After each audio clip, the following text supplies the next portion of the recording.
بسم اللہ الرحمن الرحیم۔ السلام علیکم۔ سیرت نبوی کی 5ویں ایپیسوڈ کے ساتھ آپ لوگوں کی خدمت میں حاضر ہیں۔ پچھلی ایپیسوڈ میں ہم نے نبی علیہ الصلوۃ والسلام کا سابقہ امتوں میں ذکر اور نبی علیہ السلام کی نشانیاں اور بشارات کا سلسلہ جو نسل در نسل ان امتوں کے اندر موجود تھا اس کا ذکر کیا۔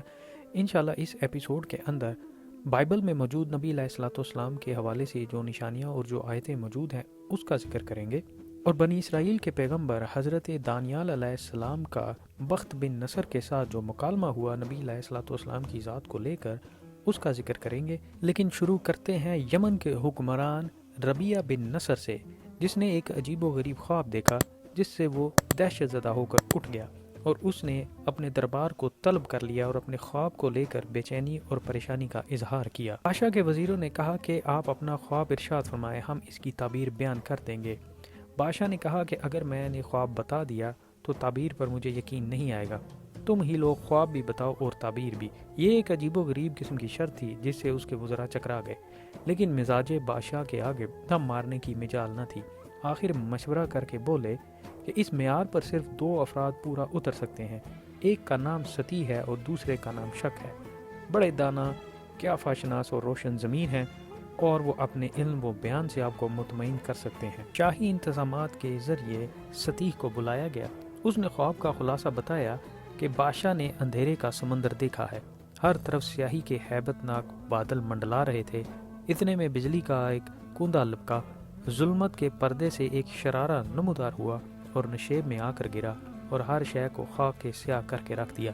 کوئی جاندار اور بے جان اس کی دسترس سے نہ بچ سکا۔ بادشاہ اچھل پڑا، بالکل یہی خواب تھا، اب اس کی تعبیر بتاؤ۔ ستی ایسا لگ رہا تھا جیسے آنے والے دور میں جھانک رہا ہو۔ یہ اس کے باطن کی صفائی کی نمود اور دل کی کشادگی تھی۔ حاضرین ستی کی خواب کی تعبیر کو دیکھ کر سن کر دنگ رہ گئے اور چشمے تصور سے مستقبل کو دیکھنے لگے، جبکہ ہر طرف نور بکھرا ہوگا اور خود سی لوگ نور میں نہائے ہوئے آ جا رہے ہوں گے۔ ستی بولا کہ ابتدائی دور جنگوں اور آویشوں میں گزرے گا، تمہارے ملک پر لوگ حملہ آور ہوں گے، پھر ایک سہانا دور آئے گا جب تمام حکومتیں ختم ہو جائے گی۔ بادشاہ نے پوچھا انہیں کون ختم کرے گا؟ ستی نے جواب دیا وہ ایک پاک نبی ہوگا جس پہ رب اعلیٰ کی طرف سے وحی نازل ہوگی۔ اس نے مزید کہا کہ پھر اس نبی کا چرچا زمانے کے آخر تک رہے گا۔ بادشاہ نے پوچھا کیا زمانے کا آخر بھی ہے؟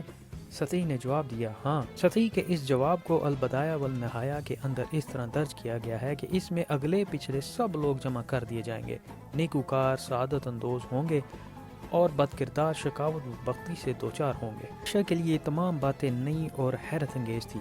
اتنے میں دوسرا عالم شک بھی آ گیا۔ بادشاہ نے اسے بھی آزمانے کا فیصلہ کیا اور اسے علیحدگی میں لے گیا۔ اس نے بھی تقریباً وہی کچھ بتایا جو ستی نے بتایا تھا، لیکن الفاظ تھوڑے سے مختلف تھے۔ اس نے کہا کہ وہ نبی مرسل ہیں جو اہل علم و فضل اور دین والوں کے پاس حق و صداقت اور عدل و انصاف کا نور لے کر آئیں گے، اور مزید یہ کہ ظلم و شیطنیت اور شر و فساد کی حکومتیں ختم کر دیں گے۔ ان کا شہرہ اور فیض یوم الفضل تک جاری رہے گا۔ یہ یوم الفضل کیا ہے؟ بادشاہ نے پوچھا۔ اس کو جواب ملا کہ یہ وہ فیصلے کا دن ہے جس میں حکام اور بادشاہوں سے بھی باز پرس ہوگی اور انہیں بدلہ دیا جائے گا۔ آسمان سے ندا آئے گی جس سے زندہ اور مردہ سب سنیں گے اور ایک مقررہ جگہ پر جمع ہو جائیں گے۔ کیا یہ سب کچھ ہوگا؟ نبی بھی آئے گا اور فیصلے کا دن بھی؟ یہ ربیہ بن نصر کا سوال تھا۔ بادشاہ کو جواب ملا کہ اس میں شک کی کوئی گنجائش نہیں ہے، ایسا ہو کر رہے گا۔ حضرت ابن عباس رضی اللہ تعالیٰ روایت کرتے ہیں کہ ستی عجیب و غریب شخصیت کا مالک تھا، ایسے پتہ چلتا تھا جیسے علوم اس پر القاء ہوتے ہیں۔ وہ عبد الشمس اور عبد المناف کے دور میں مکہ مکرمہ آیا تھا اور اس سرزمین کو دیکھ کر کہتا تھا کہ اس سرزمین سے خدا کے سوارے ہوئے ہدایت یافتہ نبی ظاہر ہوں گے جو اصلاح و ارشاد کا درس دیں گے، بت پرستی اور جھوٹ کے قریب بھی نہیں جائیں گے اور وحدہ لا شریک رب کی عبادت کریں گے۔ اب چلتے ہیں بنی اسرائیل کے پیغمبر حضرت دانیال علیہ السلام کی بشارت کی طرف، جن کے دور میں بخت بن نصر ایک بہت طاقتور بادشاہ تھا۔ بادشاہت کی تاریخ میں بخت نصر ایک عجیب متضاد کردار رہا ہے، جس کے مزاج میں وہ تمام باتیں سمائی ہوئی تھی جو بادشاہت کا حصہ ہوتی ہیں۔ وہ ایک مطلق العنان شخص تھا۔ بخت نصر نے حکم جاری کیا جس نے اہل دربار کا سکون چھین دیا۔ ہوا یوں کہ بخت نصر نے خواب دیکھا